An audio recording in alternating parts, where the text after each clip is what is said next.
ഈശോമിശിഹായ്ക്ക് സ്തുതിയായിരിക്കട്ടെ. ഞാൻ brother Shaiju Adappally, Ernakulam saint Mary's prayer മിഷനിൽ നിന്നാണ്.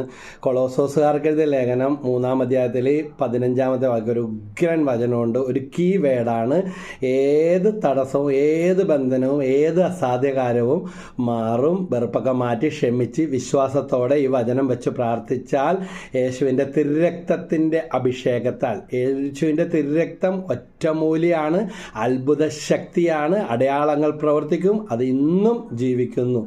കൊളോസസ് 2:15 വചനം ഇതാണ്: ആധിപത്യങ്ങളെയും അധികാരങ്ങളെയും അവൻ നിരായുധമാക്കി, അവൻ കുരിശിൽ അവയുടെ മേൽ വിജയം ആഘോഷിച്ചുകൊണ്ട് അവയെ പരസ്യമായി അവഹേളനാപാത്രമാക്കി. എത്ര വലിയ തിന്മയായാലും, എത്ര വലിയ ഗൂഢാലോചന ആയാലും, എത്ര വലിയ നുണയായാലും, എത്ര വലിയ കേസായാലും യേശുവിന് സമർപ്പിച്ച് അനുദപിച്ച് മാനസാന്തരപ്പെട്ട് വിശ്വാസത്തോടെ ക്ഷമിച്ച് പ്രാർത്ഥിച്ചാൽ അത്ഭുതം നടത്തിക്കിട്ടും. ഈ വചനം ഒന്ന് വെച്ച് പ്രാർത്ഥിക്കും.